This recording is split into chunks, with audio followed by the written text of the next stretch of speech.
Hi everyone, welcome to our channel. ఈ వినాయక చవితికి స్పెషల్గా పాల తాలికల పాయసం ఎలా చేయాలో చూసేద్దాం. ఈ పాల తాలికల పాయసం బిగినర్స్ కూడా చాలా ఈజీగా ఎలా చేయాలో స్టెప్ బై స్టెప్ ఈ వీడియోలో చెప్పానండి. ప్రాసెస్లోకి వెళ్ళే ముందు ఛానల్ సబ్స్క్రైబ్ చేసుకోవడం మర్చిపోకండి. పాల తాలికల్లో ఫస్ట్ స్టెప్ వచ్చేసరికి గొట్ర కాసుకోవటం. మా సైడు దీన్ని గొట్ర కాయటం అంటారు. దీనికోసం ఒక కప్పు వాటర్ తీసుకొని నీరు వేడెక్కిన తర్వాత అందులోకి 2 టేబుల్ స్పూన్స్ వరిపిండిలోకి ఒక హాఫ్ కప్పు వాటర్ని పోసుకొని కలుపుకున్నది ఇందులో వేసుకొని ఇలా పిండి దగ్గర పడేదాకా కలుపుకోవాలి. ఇందులో ఏమీ లంప్స్ లేకుండా ఇలా సాఫ్ట్గా కలుపుకొని ఇది పక్కన ఉంచుకోవాలి. దీన్ని గొట్ర అంటారు. మన సెకండ్ స్టెప్ వచ్చేసరికి పొయ్యి మీద పాలు మరగడానికి పెట్టుకోవాలి. ఇప్పుడు స్టవ్ సిమ్లో పెట్టేసుకొని 5 కప్స్ ఆఫ్ మిల్క్ అలానే 3 కప్స్ ఆఫ్ వాటర్ పోసుకొని పాలను బాయిలింగ్కి పెట్టుకోవాలి. మీకు కనుక వాటర్ ఇష్టం లేకపోతే మొత్తం 8 కప్స్ పాలు తీసుకొని బాయిలింగ్కి పెట్టుకోండి.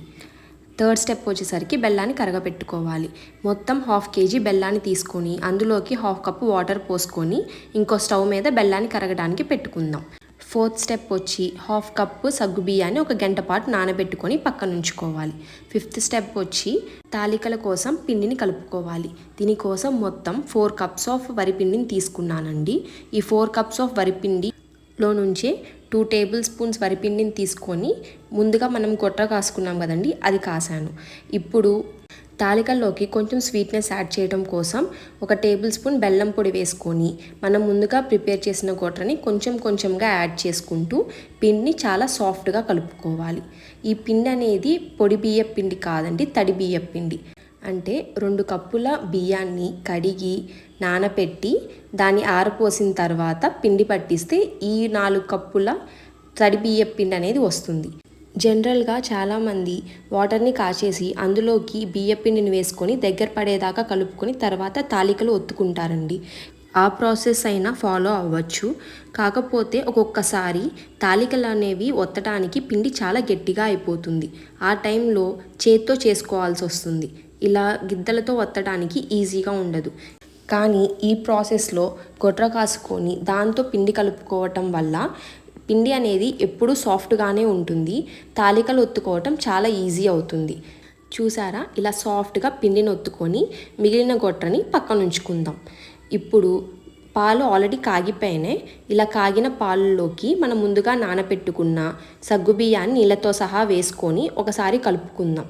ఇలా కలుపుకొని కొంచెం బాయిల్ అవనిద్దాం. ఇలా బాయిల్ అయిన తర్వాత మన చక్రాల గిద్దలు ఉంటాయి కదండి, ఈ చక్రాల గిద్దల్లోకి మనం పిండిని స్టఫ్ చేసేసి ఇలా కొంచెం పెద్దగా హోల్స్ ఉన్నవి తీసుకోవాలండి. సన్న చక్రాల గిద్దలు కాదు, కొంచెం లావుగా ఉన్న చక్రాల గిద్దలు తీసుకుంటే మనకి తాలికలు అనేవి కొంచెం లావుగా వస్తాయి. మనకి తినేటప్పుడు నోటికి తగులుతూ టేస్టీగా ఉంటాయి.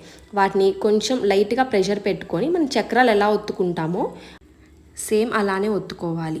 ఒత్తిన వెంటనే కదిపించకుండా మళ్ళీ ఇంకొకసారి ఫిల్ చేసుకొని సేమ్ ప్రాసెస్లో మిగిలిన తాలికలన్నిటినీ కూడా పాలల్లోకి డైరెక్ట్గా ఒత్తుకోవాలి. మీ దగ్గర కనుక ఇలా ఒత్తుకోవటానికి చక్రాల గిద్దలు లేకపోతే చేతులతో సన్నగా పాముల్ని చేసుకొని మనం ఇందులో వేసుకుంటే సరిపోతుంది. కాకపోతే అది కొంచెం టైం టేకింగ్ ప్రాసెస్. ఇలా వేసిన వెంటనే కదపకుండా ఒక 5 మినిట్స్ ఆగిన తర్వాత మొత్తం కలుపుకోవాలి. ఎక్కడన్నా తాలికలు అతుక్కొని ముద్దగా ఉంటే వాటిని కొంచెం గెంటెతో కలుపుకుంటూ విడగొట్టుకోండి. తాలికలు కుక్ అయ్యేటప్పుడు అడుగంటకుండా మధ్యలో కింద నుంచి కదుపుకుంటూ ఉండాలి. మనం ఇందాక బెల్లాన్ని కరిగించడానికి పక్కన పెట్టాం కదండి, అది కరిగిందో లేదో మధ్యలో చెక్ చేసుకోవాలి. చూసారా, ఇట్లా బెల్లం అంతా కరిగి వాటర్ ఫామ్ అయినప్పుడు దీన్ని స్టవ్ ఆఫ్ చేసేసి పక్కన ఉంచుకుందాం.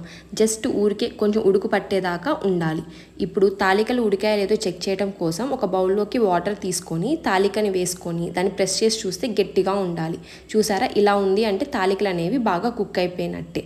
ఇలా తాలికలు కుక్ అయిన తర్వాత ఒకసారి మళ్ళీ బాగా కలుపుకొని మనం ఇందాక కొంచెం గొట్ర ఉంచాం కదండి, అందులోకి తగినన్ని వాటర్ యాడ్ చేసుకొని స్లర్రీలాగా చేసి మనం ఇప్పుడు ప్రిపేర్ చేసుకున్న పాల తాలికల్లో వేసుకొని మిక్స్ చేసుకోవాలి. గొట్ర వేసి 1 సెకండ్ బాయిల్ చేసిన తర్వాత అందులోకి మనం ముందుగా కరగబెట్టుకున్న బెల్లాన్ని వడగట్టేసుకొని ఇందులోకి పోసుకొని బాగా కలుపుకోవాలి.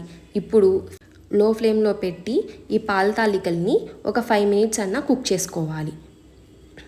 ఇలా కుక్ చేయటం వల్ల పాలు అనేవి విరగకుండా తాలికలు అనేవి చాలా బాగా వస్తాయి. చూసారా, ఇట్లా కుక్ అవుతున్నప్పుడు ఇందులోకి ఒక 1/2 టీ స్పూన్ దాకా ఇలాచీ పౌడర్, అలానే టేస్ట్ని ఎన్హాన్స్ చేయడం కోసం ఒక చిటికెడు ఉప్పు వేసి మొత్తాన్ని బాగా కలుపుకొని తాలికల్ని పక్కన ఉంచుకోవాలి. మన తాలికలు అనేవి ఆల్మోస్ట్ రెడీ అయిపోయిందండి. ఇందులోకి మనం డ్రై ఫ్రూట్స్ వేసేసుకుంటే మన తాలికలు రెడీ అయిపోయింది. చూసారా తాలికలు అనేవి ఎంత పర్ఫెక్ట్గా వచ్చాయో. ఇప్పుడు దీన్ని పక్క నుంచి ఒక ప్యాన్ పెట్టుకొని అందులోకి ఒక 4 టీ స్పూన్స్ దాకా నెయ్యిని వేసుకోవాలి. నెయ్యి ఎంత ఎక్కువ వేసుకుంటే పాయసం అంత టేస్టీగా ఉంటుందండి. అందులోకి ఒక 10 నుంచి 15 జీడిపప్పులు వేసుకొని జీడిపప్పుల్ని దోరగా వేయించుకోవాలి. ఇలా వేయించుకున్న జీడిపప్పుల్ని మనం ముందుగా ప్రిపేర్ చేసి పెట్టుకున్న పాల తాలికల పాయసంలోకి వేసి కలుపుకుంటే మన పాల తాలికలు అనేవి రెడీ అయిపోయినాయి. ఈ వినాయక చవితికి మీరు కూడా దేవుడికి ప్రసాదంగా ఈ పాల తాలికల పాయసాన్ని ట్రై చేసి చూడండి. ఇదే కొలతలతో ట్రై చేస్తే పర్ఫెక్ట్గా వస్తుంది. మీరు కూడా ట్రై చేసి ఎలా వచ్చిందో కమెంట్ సెక్షన్లో కమెంట్ చేయండి.